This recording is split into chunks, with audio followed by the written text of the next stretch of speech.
The text came through at 9:47 a.m. on a Wednesday. Mom, Uncle Richard passed away last night. Funeral is Saturday. Will reading is Monday at 2 p.m. I stared at my phone screen in the empty staff lounge at Seattle General Hospital, where I'd just finished a 12-hour shift in the cardiac unit. My hands started shaking. Uncle Richard. Dead. I'd spoken to him 3 days ago. Our usual Tuesday evening call. He'd sounded tired but fine, complaining about the Mariners pitching like always. We talked about his garden, about the book he was reading, about absolutely nothing important. The way we always did. You okay? My coworker Lisa touched my shoulder.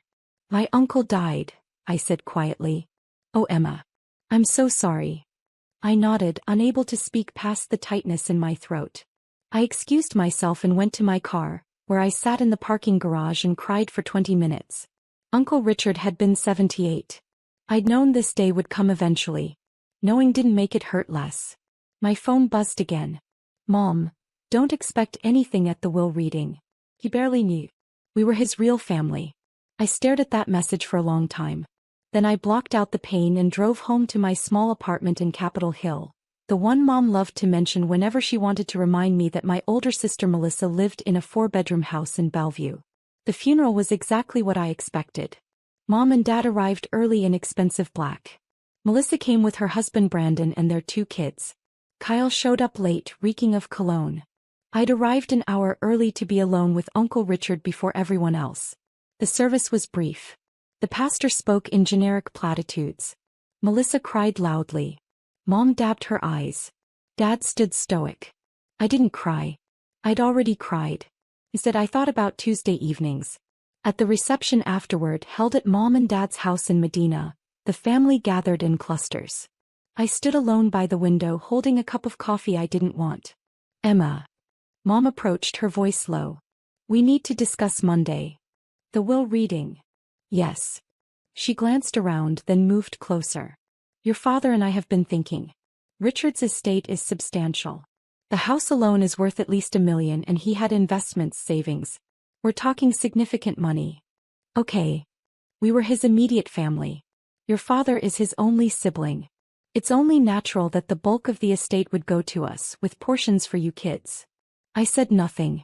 But you should understand, Mom continued, that Richard barely knew you, Emma.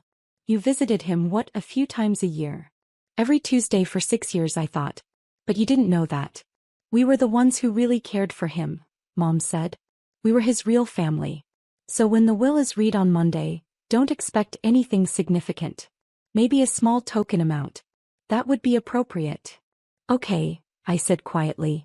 Dad joined us, drink in hand. Emma. Your mother's right. Richard and I were close. Brothers. You understand how inheritance works. It goes to immediate family first. When was the last time you saw him? I asked. Dad frowned. What? When was the last time you saw Uncle Richard? Before he died. Christmas, Dad said. We had him over for Christmas dinner. 8 months ago.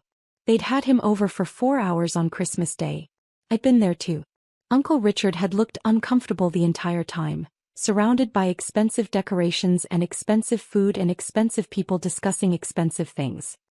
He seemed fine then, Mom added. Healthy. This was very sudden. It wasn't sudden. Uncle Richard had been diagnosed with congestive heart failure 2 years ago. I'd taken him to every cardiology appointment. I'd picked up his medications. I'd helped him understand his treatment plan, using my nursing background to translate the medical jargon. But my family didn't know any of that. Melissa appeared with a glass of white wine. Are we talking about the will reading? Yes, Mom said. I was just explaining to Emma not to expect much. Obviously the house will go to Mom and Dad, Melissa said. They can sell it and use the money for retirement. The rest should probably be split among us kids. Fair and equal.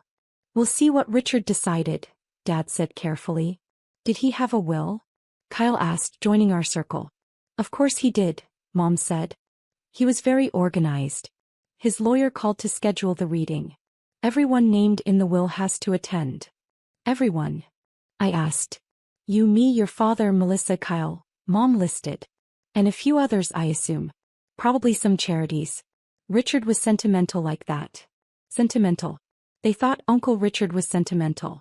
Uncle Richard was practical, logical, direct. He didn't believe in wasting time or money.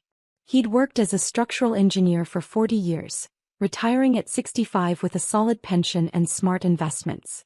He'd bought his house in Ballard in 1982 for $95,000. It was now worth $1.2 million. I knew all this because we talked about it every Tuesday for 6 years.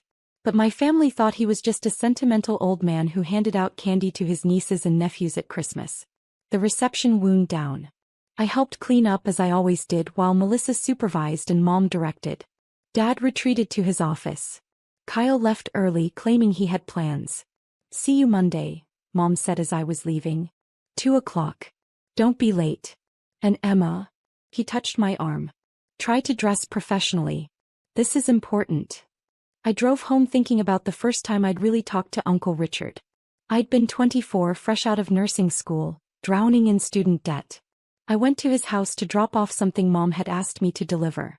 Uncle Richard had invited me in for coffee. We talked for 3 hours. He was funny, but intelligent. He asked about my work, really asked. He listened to my answers. No one else ever asked me about work. Before I left, Uncle Richard said, "You should come back next week. I make pretty good coffee." I came back. And kept coming back. Every Tuesday evening for 6 years straight. He became my best friend. And no one in my family knew. They knew I visited Uncle Richard sometimes. Mom would mention it occasionally, usually as a criticism. "You should spend less time with that old man and more time building your career. Or find a boyfriend instead of wasting your evenings." But they never asked what we talked about. They never asked why I went. They assumed I was just being nice to a lonely old relative. They had no idea that Uncle Richard had been the only person in my family who actually knew me. Monday arrived too quickly and not quickly enough. I took the day off work. I dressed in my best professional clothes. Black pants, white blouse, blazer. The outfit I'd bought for job interviews but rarely wore. The law office was in downtown Seattle on the 34th floor of a sleek glass building. The waiting room had floor-to-ceiling windows overlooking Elliott Bay. Mom and Dad were already there when I arrived at 1:55 p.m., sitting on a leather sofa talking quietly. Melissa and Brandon sat across from them. Kyle was on his phone in the corner. "Emma." Mom stood. "Finally. We were worried you'd be late." "It's 1:55. The meeting is at 2. Early is on time is late," Mom said, one of her favorite phrases. The receptionist smiled at me. "You must be Emma Chin. Mr. Hartwell is expecting you. You can all go in now." We filed into a large conference room. Dark wood table, leather chairs, law books lining the walls. Very official. Very intimidating. A man in his 60s stood as we entered. "Good afternoon. I'm Robert Hartwell, Richard Chen's estate attorney. Please everyone have a seat." We arranged ourselves around the table. Mom and Dad sat at one end, the power position. Melissa and Brandon beside them. Kyle across from them. I sat at the far end, as far from everyone as possible. Mr. Hartwell opened a leather portfolio. "First, let me express my condolences. Richard was a wonderful man. I had the pleasure of working with him for over 20 years. Mom nodded graciously. "Thank you. He spoke highly of you." Had he? I'd never heard Uncle Richard mention his lawyer. "Before we begin," Mr. Hartwell said, "I want to clarify a few things. This will was executed 18 months ago in March of last year. Richard was of completely sound mind. The will was witnessed by 2 unrelated parties and notarized. It is legally binding." "Of course," Dad said. Richard also left instructions that I was to read the will in its entirety, with no interruptions, and then answer questions afterward. I'd appreciate everyone's cooperation with that. We all nodded. Mr. Hartwell put on reading glasses. "The last will and testament of Richard Michael Chin, executed March 15, 2024. He read through the opening legal language, declarations that Uncle Richard was of sound mind, that this superseded all previous wills, that he appointed Mr. Hartwell as executor. Then he reached the bequest. To my brother Daniel Chin and his wife Patricia Chin, I leave the sum of $5,000 each for a total of $10,000. Silence. Mom's face froze. To my niece Melissa Chin Morrison, I leave the sum of $5,000. Melissa's mouth opened. What? Please hold questions until the end, Mr. Hartwell said gently. To my nephew Kyle Chin I leave the sum of $5,000. Kyle put his phone down looking confused.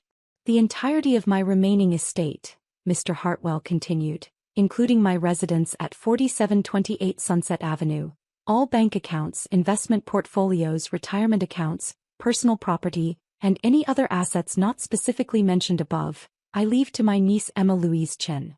The room went completely silent. I couldn't breathe. The estate has been valued at approximately $3.2 million, Mr. Hartwell said, still reading. This includes the Ballard residence valued at $1.2 million, investment accounts totaling $1.7 million, savings and checking accounts of $200,000, and personal property and vehicles valued at approximately $100,000. Mom's face had gone white. Chilly white. Richard also left a letter to be read at this time, Mr. Hartwell said. He pulled out an envelope. To my family and to Emma, this letter explains my decision. He opened it and began reading in Uncle Richard's voice. Practical, direct, no wasted words. To my brother Dan and his wife Patricia. You are good people. You worked hard, built successful careers, raised 3 children. I'm proud of you. But let's be honest with each other. You visited me once a year at Christmas. You called on my birthday and major holidays. That's fine. I don't fault you for it. You had busy lives. To Melissa, you're ambitious and driven. You've built a beautiful life. The few times you visited, you were polite but distracted, always checking your phone, always rushing to leave. That's okay. I understand. To Kyle, you're young and figuring out your path. The handful of times you came by, it was because your mother made you. You were bored the entire time.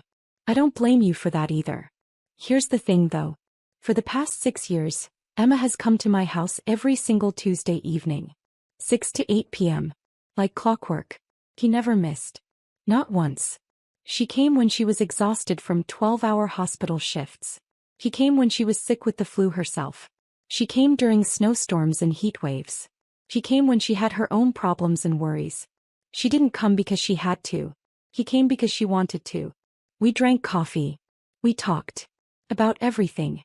She told me about her patients, about the challenges of being a nurse, about her dreams of maybe becoming a nurse practitioner someday. I told her about my career, about engineering, about your mother, her grandmother, who died before Emma was born. She listened to my stories. She laughed at my jokes. He cared about my opinions. When I was diagnosed with heart failure 2 years ago, Emma took me to every appointment. She made sure I understood my medications. He helped me modify my diet. She checked on me between our Tuesday visits, calling to make sure I was okay. She did this while working full-time, while dealing with her own challenges, while being dismissed and overlooked by her own family. None of you knew any of this. You didn't know because you never asked. You assumed Emma was just being nice, that she visited, sometimes, that she was wasting her time with a boring old man. But Emma saw me. Actually saw me. Not as an obligation or a burden or a source of future inheritance. As a person. A friend. She gave me something precious in my final years. Her time and her genuine care. That's worth more than money can measure. So I'm leaving her the money. To Dan, Patricia, Melissa and Kyle, your $5,000 bequests are not insults. They're acknowledgments. You're family. I loved you. But Emma earned this inheritance through 6 years of showing up, consistently and selflessly. If you're angry about this decision, I understand. But ask yourselves, when was the last time you spent 2 hours with me just talking? When was the last time you asked about my life, my thoughts, my fears? Emma asked. Every Tuesday. For 6 years. That matters. With love and no regrets, Richard Chin. Mr. Hartwell set down the letter. The silence in the room was suffocating. I had tears running down my face. I couldn't stop them. This is insane, Melissa said. Her voice was shaking. This isn't legal. He was clearly manipulated. I assure you, Mr. Hartwell interrupted calmly, the will is completely legal and valid. Richard was evaluated by his physician 3 weeks before executing this will. The doctor certified that he was of sound mind and not under any undue influence. She's a nurse. Mom's voice was sharp. He had access to him. She could have. Mrs. Chin. Mr. Hartwell's voice was firm now. I'm going to stop you right there. Any allegations of impropriety could expose you to legal liability. Richard made this decision freely and clearly. I was present when he executed the will. I spoke with him at length about it. He was absolutely certain. But $3 million, Dad said. He looked stunned. That's... Richard, we're your family. Your brother. And Emma is your daughter, Mr. Hartwell said quietly. Richard's niece. Also family. This is different, Mom insisted. She spent a few hours a week with him. We spent decades. With respect, Mrs. Chin, what matters is not the history but the present. Richard makes that clear in his letter. Emma was present during his final years. That's what he valued. Kyle was staring at me. You never told us. About the Tuesday visits. You never asked, I said softly. 3.2 million, Melissa said. She looked at me with an expression I'd never seen before. Pure fury. You manipulated an old man. Melissa. Brandon put his hand on her arm, but she shook it off. No. This is fraud. We're contesting this. We have to. That is your right, Mr. Hartwell said. However, I must warn you that any contest will be expensive and, in my professional opinion, doomed to fail. Richard anticipated this possibility. He left detailed documentation. Phone records showing Emma's daily check-in calls. Visitor logs from his doctor's appointments showing Emma attended every single one while none of you attended any. Receipts for medications, groceries, and care items that Emma purchased for him. Testimony from neighbors who only ever saw Emma visiting. He pulled out a thick folder. Richard was an engineer. He documented everything. If you contest this will, all of this evidence will be presented in court. It will show quite clearly that Emma provided years of care while the rest of the family provided minimal contact. Mom's face was red now. We had busy lives. Careers. Responsibilities. So did Emma, Mr. Hartwell said. She's a full-time cardiac nurse. She still found time. How long would a contest take? Dad asked. He sounded tired. 6 months to a year typically. Legal fees would likely run $25,000 to $50,000. And again, based on the evidence, you would almost certainly lose. The court would likely award Emma her legal fees as well, meaning you'd be responsible for those costs on top of your own. So we're just supposed to accept this? Melissa demanded. That's your decision to make, Mr. Hartwell said. But yes, I would strongly advise accepting it. He turned to me. Emma, do you have any questions? I wiped my eyes. When did he decide this? To leave everything to me. We discussed it about 2 years ago, shortly after his diagnosis. He'd been thinking about it for a while. He told me he wanted to ensure the person who actually cared for him would benefit, not just the people who assumed they'd inherit because of a family tree. He never said anything to me. He didn't want it to affect your visits. He wanted to make sure you were coming for him, not for an inheritance. Though he told me he knew that was never your motivation. Fresh tears spilled over. Uncle Richard had known. Of course he had. He'd known I loved him. That I came every Tuesday because I wanted to, not because I expected anything. This is bullshit, Kyle muttered. Kyle. Mom snapped. What is? Emma gets $3 million because she drank coffee with the guy. She did considerably more than that, Mr. Hartwell said. But regardless, this is Richard's decision to make. It was his money. His estate. His choice. What happens now? Dad asked. The estate will go through probate, which typically takes 4 to 6 months. As executor, I'll manage that process. Emma will inherit the house and all assets once probate is complete. The $5,000 bequests to each of you will be distributed first, within 30 days. $5,000, Melissa laughed bitterly. After all the years. All the years of what? I said quietly.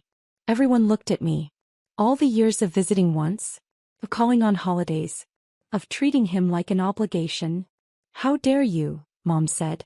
I'm not saying it to be cruel. My voice was steady now. But Uncle Richard was right. You barely knew him. None of you did. You knew he existed. You knew he was family. But you didn't know him. And you did. Melissa challenged. Yes. I knew his favorite book was Lonesome Dove. I knew he cried when his wife died 20 years ago and never really got over it. I knew he was scared of dying alone. I knew he loved the Mariners but thought they'd never win a World Series. I knew he voted for Democrats even though his engineering colleagues all thought he was crazy. I knew he wanted to visit Japan but never did because Aunt Lily died before they could take the trip. I looked around the table. Did any of you know any of that? Silence. He was just Uncle Richard, Kyle said defensively. The old guy we saw at Christmas. Exactly. And that's fine. You had your own lives. I'm not judging you for that. But don't be angry with me because I actually spent time with him. You're taking advantage of an old man's loneliness, Mom said coldly. No. I was giving him companionship. There's a difference. Mr. Hartwell closed his portfolio. Unless there are legal questions, I think we're finished here. Emma, please call my office tomorrow and we'll begin the probate process. Everyone else, you'll receive your bequests within 30 days. We all stood. The silence was crushing. In the elevator down, no one spoke. We were all crammed together in the small space, not looking at each other. When we reached the lobby, Mom turned to me. If you had any decency, you'd split that money with your family. No, I said. No. Uncle Richard left it to me. He explained why. I'm going to honor his decision. You're being selfish, Melissa said. Maybe. Or maybe I earned it. Either way, it's mine now. I walked away from them out into the Seattle afternoon. My phone started buzzing before I'd even reached my car. Melissa, you're destroying this family. Kyle, this is so messed up. Mom, we need to talk about this reasonably. Dad, Emma, call me. I didn't respond to any of them. That night I drove to Uncle Richard's house. My house now, I suppose, though that felt impossible to process. It was a small craftsman bungalow with a covered front porch. The garden Uncle Richard had tended for 40 years was overgrown now. He'd been too weak to maintain it these last few months. I used the key he'd given me 2 years ago. In case of emergency, he'd said. You're my emergency contact. You should have a key. The house smelled like him. Coffee and Old Spice and old books. I stood in the living room and cried. Everything was exactly as it had been last Tuesday. The coffee maker I'd used to make our evening coffee. The 2 mugs in the sink still unwashed. The book he'd been reading, bookmark halfway through. The photo albums on the shelf. Uncle Richard's entire life, documented in pictures. I pulled one down and flipped through it. Uncle Richard and Aunt Lily on their wedding day. Uncle Richard at his college graduation. Uncle Richard and Dad as kids, maybe 7 and 10, grinning at the camera. Toward the back, recent photos. Most of them were of Uncle Richard alone, at his garden at the park, reading on his porch. Then I found a section of photos I hadn't known existed. Photos of me and Uncle Richard. Someone must have taken them, maybe a neighbor. Us sitting on the porch drinking coffee. Us at the kitchen table both laughing at something. Us in his garden, me holding a watering can while he pointed at a plant. He'd kept photos of our Tuesdays. I sat on his couch, my couch, and cried until I couldn't cry anymore. The next 2 weeks were brutal. My family called constantly. Mom wanted to have a family meeting to discuss fair distribution. Melissa left voicemails accusing me of manipulation and greed. Dad sent long emails about family obligation and doing the right thing. Kyle just sent angry text. I didn't respond. I went to work. I did my job. I came home. I ignored my phone. Mr. Hartwell called to walk me through the probate process. He was kind and patient, explaining everything clearly. You're handling this well, he told me. Richard would be proud. My family hates me. They're upset. They expected something different. But that's not your fault, Emma. You didn't manipulate anyone. You were just present. That's all Richard wanted. Someone to be present. 3 weeks after the will reading, Mom showed up at my apartment. We need to talk, she said when I opened the door. I let her in because I was too tired to fight. She sat on my worn couch in my small apartment and looked around with barely concealed disdain. You're really going to keep living here? You're about to inherit millions. I haven't inherited anything yet. Probate takes months. Emma. She leaned forward. Be reasonable. That money should go to the family. All of us. Richard was confused at the end. He didn't understand what he was doing. He wasn't confused. He was very clear. You manipulated him. I visited him. Every week. For 6 years. That's not manipulation. That's showing up. You knew he had money. Actually, I didn't. Not exactly. We never discussed his finances in detail. I knew he owned his house. I knew he had a pension. But I didn't know about the investments or the exact amounts. And I didn't care. I don't believe you. I know you don't. But it's true. I visited Uncle Richard because I liked him. Because he was my friend. Because every Tuesday evening for 2 hours, I had someone who actually listened to me. Mom flinched. We listen to you. No, Mom, you don't. You never have. When's the last time you asked about my job? Really asked, wanted details? You're a nurse. You work at a hospital. I'm a cardiac care nurse. I specialize in post-surgical recovery. I've been thinking about going back to school to become a nurse practitioner. Did you know that? Mom was silent. I've been thinking about it for 2 years. I've mentioned it. But you've never asked about it. You're always too busy telling me about Melissa's kitchen renovation or your golf club drama. That's not fair. It's completely fair. And it's fine, Mom. I stopped expecting you to be interested in my life years ago. But don't be surprised that I formed a close relationship with someone who was interested. So this is our fault? This isn't about fault. This is about choices. Uncle Richard chose to leave his money to me. I'm choosing to accept it. You're choosing to be angry about it. Those are all choices we're making. $3 million, Emma. I know. That could change all our lives. It's going to change my life. That's what Uncle Richard wanted. Mom stood. If you go through with this, your family will never forgive you. Then I guess my family will never forgive me. She left without another word. 4 weeks after the will reading, Melissa showed up with a lawyer. They came to my apartment on a Saturday morning. I was still in my pajamas, having worked a night shift. This is my attorney, Michael Brennan, Melissa announced. We're filing a contest to Richard's will. Mr. Brennan looked uncomfortable. Miss Chin, my client believes there are grounds to challenge the will on the basis of undue influence. Hey, I said. I was too tired for this.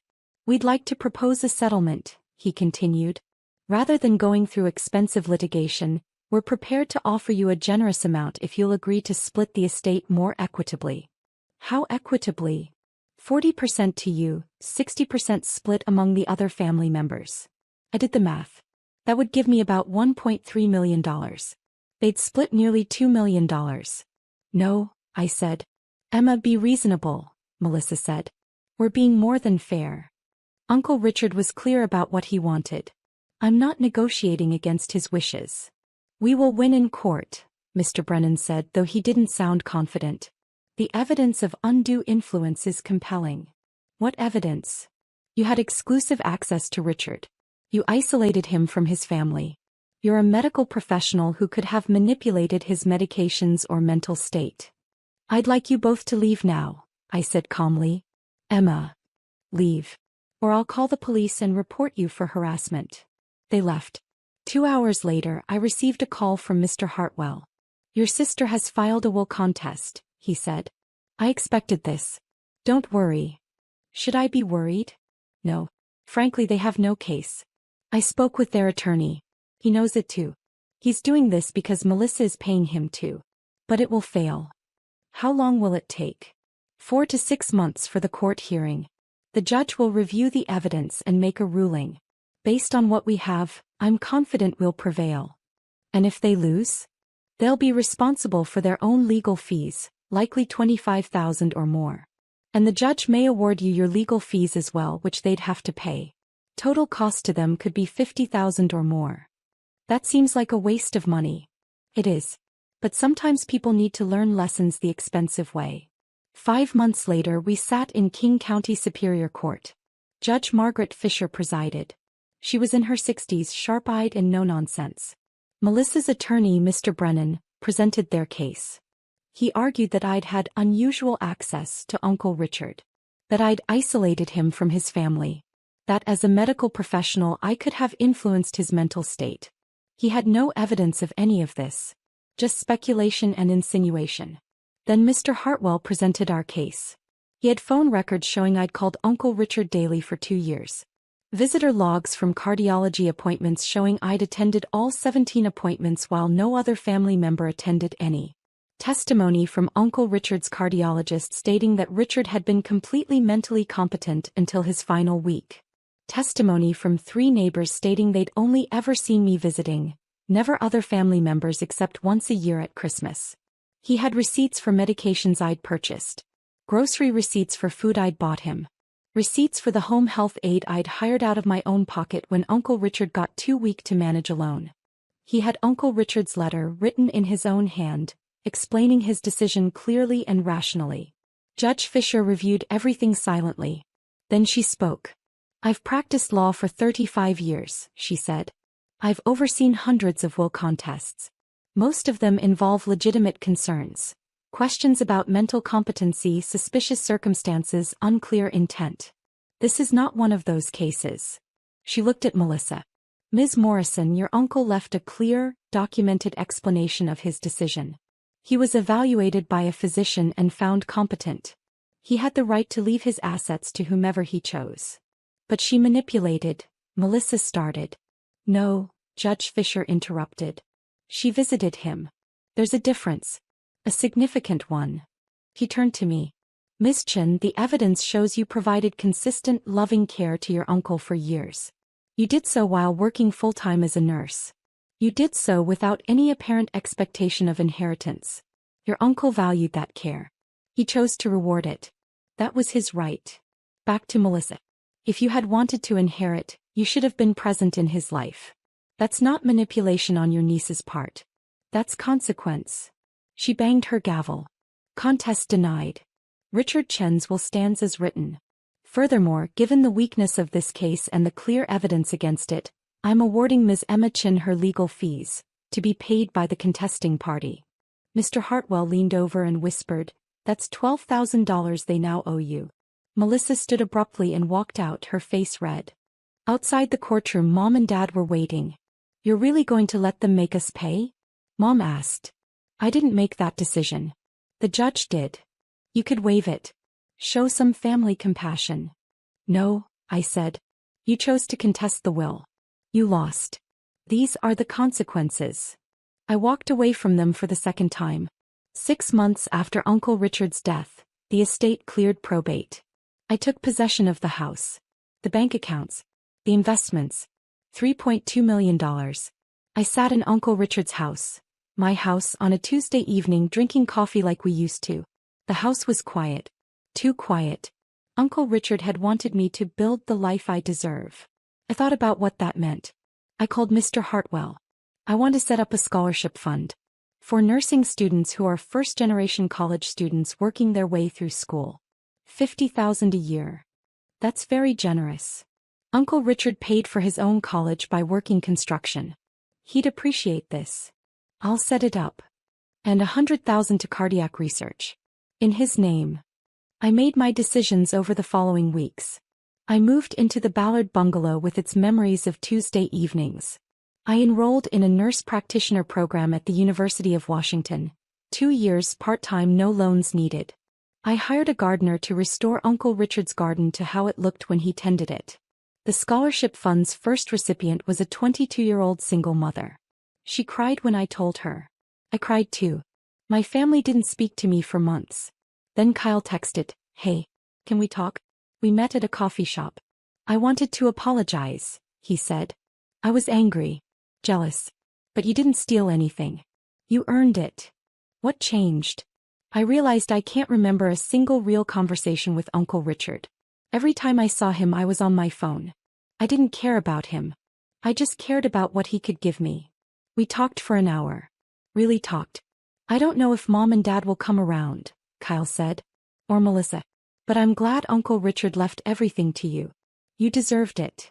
A year after Uncle Richard's death, Dad called. "Emma, I'm calling to apologize. Your mother and I were wrong. We were angry because we felt entitled. But we didn't earn it. You did." His voice cracked. "I called Richard 4 times a year. Saw him once. I told myself that was enough. But we weren't close. We were just related. You had a real relationship with him. That's my failure, not yours. I loved him, Dad. I know. And he loved you. I'm sorry for how we treated you. For not seeing what you were doing. For being angry instead of proud." I forgive you. But I'm not giving back the money. I know. And I'm not asking. That money is yours. Richard wanted you to have it. I respect that now. Mom called 2 days later with a more difficult apology. He was trying. Melissa never apologized. 2 years of silence. Then a cancer scare brought us to the hospital.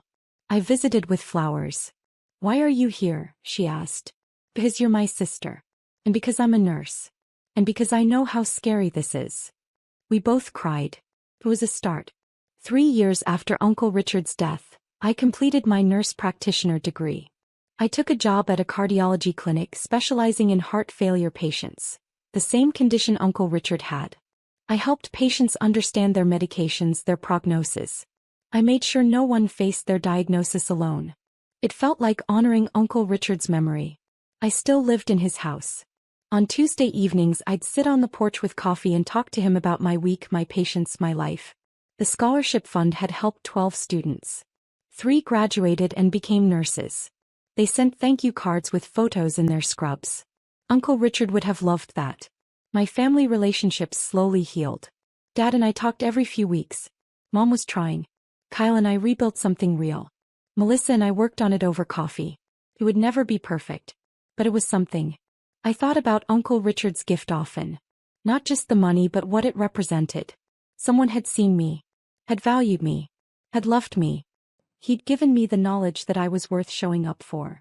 That my time mattered. That my care mattered. That I mattered. That was the real inheritance. The money was just proof.